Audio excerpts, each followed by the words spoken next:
Well, folks, welcome to Shop Talk, and we are over in God's country again this week. We're still north of the river, and we're here with Richard and Christina Smith, and we're going to talk a little bit about racing, probably one of the teams right now that's in the spotlight more than anybody else, and I think everybody's talking about Richard and Christina Smith. But, you know, there's one of the things that I just love about this is your guys' relationship and the start of this team, which started with Speed and Wheels, just down the street down here at Wynwood Roller Rink. You guys were on the speed skating team down there. That's how you met. Of course, my first question is, who was the fastest skater? Definitely me. Yeah, right. No, he was. Okay, I knew there'd be some question about that. One of the things I wanted to ask you guys, so many times it's unusual to actually get to talk to the team owners separate from being the driver, because the driver usually owns the team and operates it. But is that pretty much the way actually even those teams operate, is the men or the man pretty much takes care of the car and handles that part of it, and the women or woman takes care of the finances? Pretty much that's the way, pretty much the way it goes. I mean, you know, in this household it is. So, yeah. Been that way all along? Just No. At first, you know, I pretty much run everything. I handled the money in the car, and then I think it was in 2004, then she took over the finances and stuff, and I started just taking care of the car alone. So I was going to say, that kind of really gives you the opportunity to kind of have a clear mind about that. You've got the opportunity to deal with the car, Yep. not have to worry about the money. Yep. And in some respects, Christina, you can have things right in front of you and kind of have a hand on it and know what's going on. That's correct. Actually, really why it came about was because at that point it got so monotonous with our race team and everything else, and just trying to keep up, and money and everything else. Mm-hmm.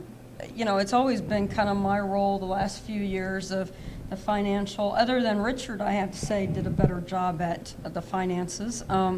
But then, you know, as people know me as cleaning the car, but that's about all. I mean, Richard truly, other than drivers that we've had, and especially Joe, but the drivers we've had have been over helping him, but he's the primary person that works on this car Right. Sunday through Thursday, every week.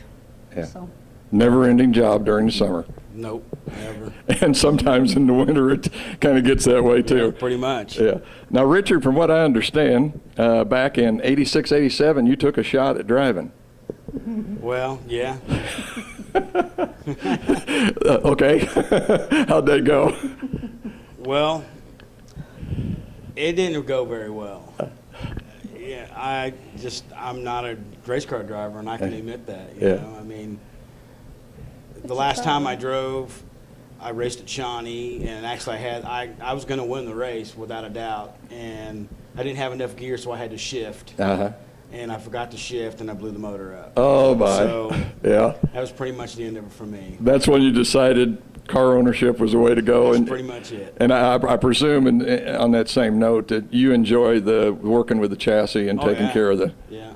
But a pretty good story, Mike. With that being said, ask him about the year that he was with David Powell.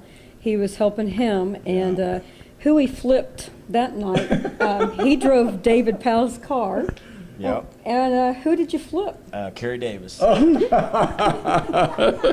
that for ironic, see? No, which track was this at? Riverside. I'm sure all those old wounds have been mended, as we know. Actually, when he started driving for us, him and I kind of joked around a little bit. You know, but, Good garage talk. hey, you know, like I said, I'm not a race car driver, and I can admit that. Yeah. So I have fun doing what I do, and I know my role, and it's what I like to do. So Right. Everybody got the role. You mentioned David Powell. You helped David Powell, Jim Atkins, and I'm sure some other drivers along the way as you were serving your apprenticeship, we'll say. Right. You started with your dad. Yeah. But anyway, you worked through those guys until you got to the point where eventually, I believe it was in 91, you guys you actually had your first car and your brother drove it. No, actually, I owned my first car when I was 16 years old. My dad drove it. Oh, okay. And then I kind of helped David and Jim a little bit, and then I actually owned my first car in. You said he knew all the figures and dates. I know. I want to say that it was 1989. I owned the car my brother drove. Yeah. Was the first car that I owned, other than that, for one of the car my dad owned. I mean, that I owned and my dad Yeah. drove. Now, that was Riverside again? No, that was actually I-70 in Lakeside in Lawrenceburg. We okay. raced. So All right. Okay. In 2001, the team's running the Charger up at Winston. And I understand there was a little challenge came your way, Christina. Actually, yes. Friends of ours, I was having lunch with them down in Clay Como, and Richard had a driver, Ryan Campman, that was driving the car, him and his brother back and forth every week. If his brother couldn't make it up, then he was Ryan Campman would race it, and they were winning all the time. And these friends of mine made a challenge. They said, well, you couldn't take your junk Cameron car down to Lakeside and race with the big boys. Uh-huh.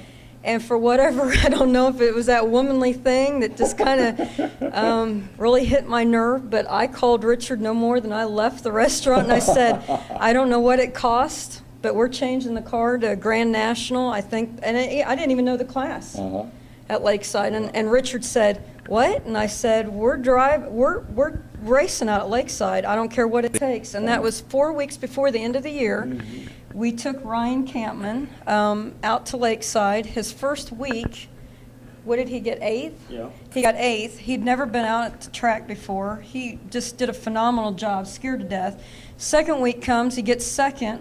And this poor kid, we're cheating because he's in the tech area. They're making him take his racing suit off, checking his helmet, went through and took everything. They wanted everything off the car. And this kid's going, well, what are they doing?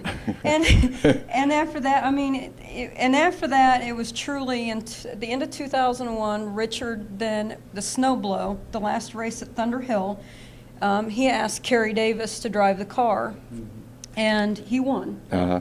And from there, Kerry Davis's name was a household name in our house all the time. I mean, he used to work on our cars, but anyway, that's how that came about. Was if you tell me I can't do something or we can't, we're going to do it just to show you we can. So. And that's pretty much what set the tone for this team probably then for the last decade. yeah. Yes, it is. Has been that challenge. Yep. And if we could go back just a little bit, from 92 to 01, you guys, this team, won 212 A-mains.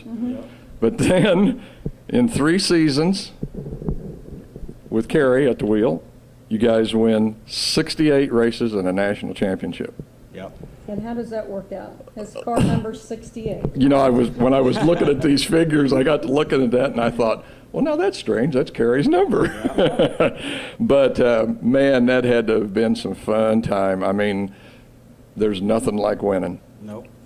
Well, and I think the camaraderie that we had, and I wish we still did to some degree, but it was just chemistry. I cannot explain it any better than the chemistry that Richard and him had was unbelievable. So anyway, it just worked. Yeah. Fun. Okay, getting down to a minute. We'll try and get into this question, but we may not get it all answered. But Bob Morton has joined the team, and would either one of you like to tell us a little bit about how that came about and why Bob's on the team? Well, we were struggling at Lakeside, and we were getting outran. So I told her, hey, call Bob, see if he can help us. And he was in the hospital, and he managed to... In the hospital? Yes. He got the parts that we needed, and we redid the motor, and we won the last 9 races that year Oh, my goodness. after he had done that. So Yeah. he's been a part of our team ever since. Well, and the actual financial partnership came about in 2005. When we started looking at going to the modified division in '06, Excuse me, Christina.